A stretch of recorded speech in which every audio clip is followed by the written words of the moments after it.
world today stands at a breaking point.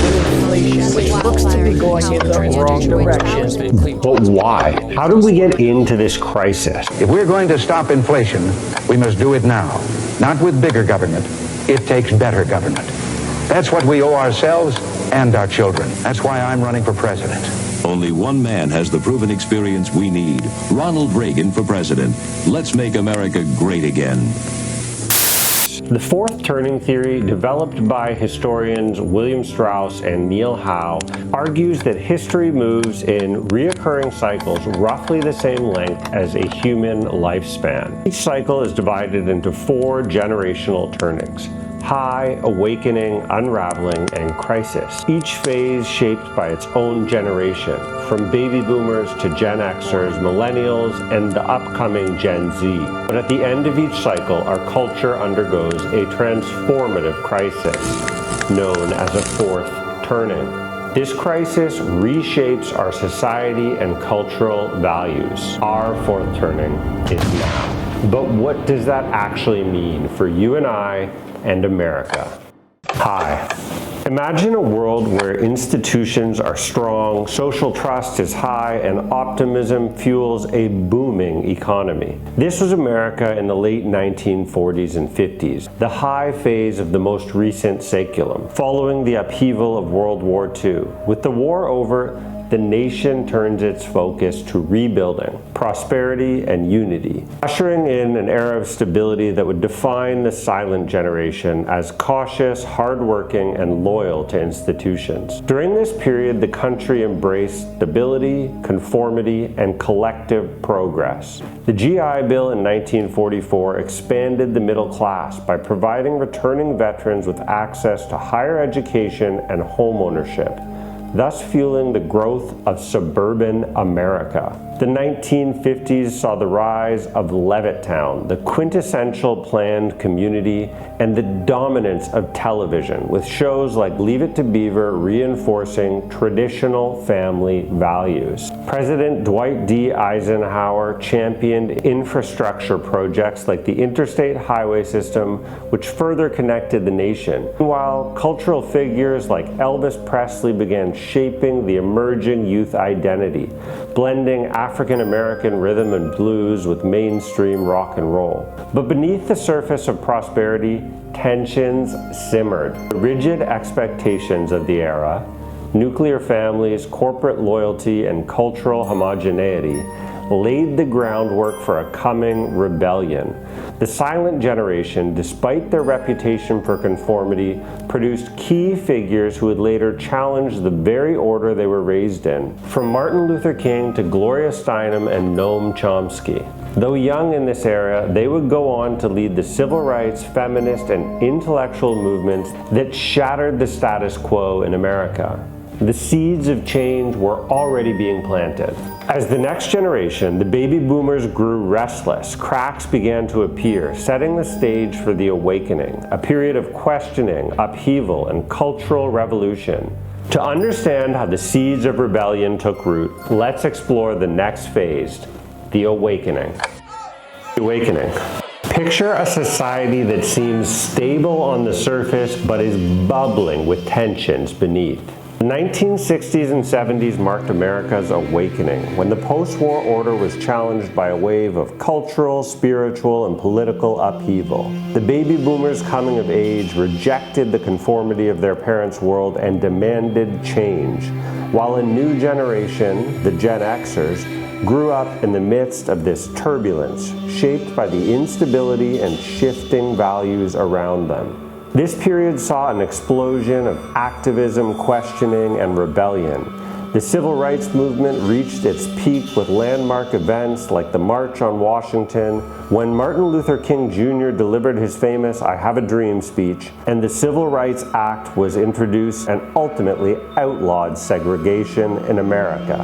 Meanwhile, the Vietnam War sparked furious opposition, culminating in massive protests and the student shootings at Kent State University. Countercultural icons like Bob Dylan, Joan Baez, and John Lennon provided the soundtrack of dissent, While the Summer of Love and Woodstock symbolized the rise of hippie culture and alternative lifestyles, feminism surged forward with Betty Friedan's The Feminine Mystique and the formation of the National Organization for Women in 1966. The sexual revolution was on, environmentalism was born, and New Age spirituality reshaped American consciousness. As boomers led the charge for social change, the children of this era, the earliest Generation Xers, were raised in a very different world than their parents. Many were children of broken homes. The divorce rate skyrocketed across America after the no-fault divorce laws of the 1970s were introduced. The Gen Xers grew up as latchkey kids, watching parents protest war, experiment with alternative lifestyles, or just straight up struggle with disillusionment after Watergate and the crisis in 1972 to 74 shattered trust in the office of the American presidency. Figures like Barack Obama, Jeff Bezos, and Elon Musk were shaped by this era of declining institutional trust and growing self-reliance. The energy crises of the 70s, the OPEC oil crisis, and economic stagnation led to rising crime rates, which left many young Gen Xers skeptical of authority. They focused on their own personal survival rather than some grand collective vision. As the institutions of America eroded and idealism clashed with reality, the nation drifted into the next phase, the unraveling, when individualism took over. To see how this transformation unfolded and Gen Xers came of age in a fractured America, picture a society where the bold idealism of the awakening has faded. Cynicism, individualism, and deepening divides have splintered America. The unraveling phase, spanning from the 1980s through the early 2000s, was a time when trust in institutions collapsed, culture wars raged, and America shifted towards a focus on personal ambition over collective purpose. The political landscape reflected this shift, as Ronald Reagan championed deregulation, tax cuts, and an emphasis on free markets. Reagan reshaped the American economy and made consumerism central to American life with his Make America Great Again platform. The Cold War ended with the fall of Berlin in 1989 and the dissolution of the Soviet Union in 91. But rather than ushering in unity, the 90s saw increasing political polarization. Culture wars intensified with battles over abortion, LGBTQ rights, and gun control. Scandals like Bill Clinton's impeachment, which threw shade on the first baby boomer president, and corporate fraud cases like Enron, which blew up in America's face and fueled unheard of public distrust in leadership and C-suite positions. And out in the streets of America, violent crime soared. In the late 80s and early 90s, gun crime and murders skyrocketed. Events like the Rodney King riots in LA and the Oklahoma City bombings highlighted the growing fractures in society. The Unabomber Ted Kaczynski became a household name. The O.J. Simpson trial took America by storm. As boomers took the reins of power and doubled down on their competing ideologies, Generation X came of age, shaped by this instability, violence, and disillusionment. Raised by self-obsessed, individualized parents, ignored as children, and growing up in economically uncertain times, many Gen Xers developed a skeptical, self-reliant attitude. They were nomads, DIYs, figure it out for yourself types, like Larry Page and Sergey Brin, co-founders of Google. These guys embodied their generation's entrepreneurial spirit, seeking success outside of traditional institutions. Cultural icons like Kurt Cobain captured the Gen X ethos of alienation, self-loathing, and rebellion, while Quentin Tarantino shook up Hollywood with his trademark brand of extreme violence and self-referentiality. And authors like the two Chucks, Chuck Palahniuk of Fight fame and Chuck Klosterman of Fargo Rock City fame, reflected their generation's dark, ironic, and meta-referential sensibilities. The millennials arrived on the scene in an era of increasing digital connectivity, 24-hour news cycles, and rising inequality. They experienced a childhood defined by both rapid innovation and looming instability. The first millennials grew up watching the Columbine shootings, 9/11, and the Second Iraq War unfold on live television. A seemingly limitless number of televised tragedies haunted their generation. They were also the first to be raised in an era of the internet, with figures like Mark Zuckerberg later revolutionizing human communication. Zuck and his other millennial tech bros founded and created all of the social media apps that came to dominate the global culture and control corporate advertising, from Twitter and Facebook to Snapchat, Instagram, and Tumblr. But for most millennials, the promise of the dot-com bubble turned to disappointment and collapse, reinforcing the cycle of economic uncertainty that defines their adulthood today. As the unraveling reached its peak, the stage was set for the fourth turning, the current crisis. The world today stands at a breaking point. In this crisis era, old institutions collapse, conflicts escalate, society is forced to confront deep-rooted problems in a struggle for survival and renewal. In past fourth turnings, this meant revolutions, civil wars, and world wars. Today, the United States faces a new kind of crisis, one defined by polarization, institutional decay, and escalating conflicts both at home and abroad.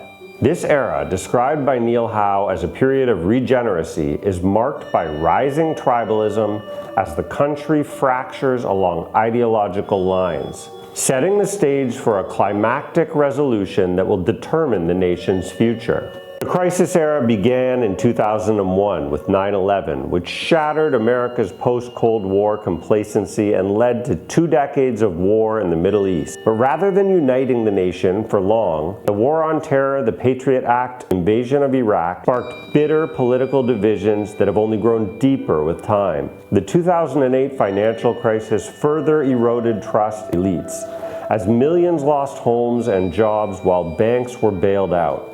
Disillusionment with institutions fueled movements on both the left and right.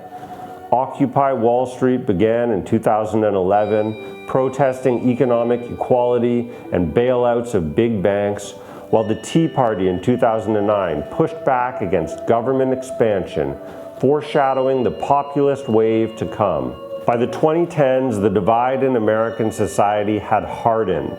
The election of Barack Obama in 2008, the first black president, symbolized progress for some, but fueled resentment among others, leading to the rise of the birther movement and increasingly bitter partisanship. Social media, once seen as a tool for connection, became a battleground for ideological warfare, with platforms like Twitter and Facebook amplifying outrage and misinformation. The political divide widened dramatically, culminating in the election of Donald Trump in 2016. His surprise win over Hillary exploded political norms and expectations, only further intensifying the cultural warfare across America. The left and right became locked in an existential struggle over national identity, immigration, race, gender, and the role of government. As millennials entered adulthood, they found themselves in an unstable world. Many were saddled with student debt, faced with the gig economy, financial insecurity, and delayed traditional milestones like home ownership and marriage.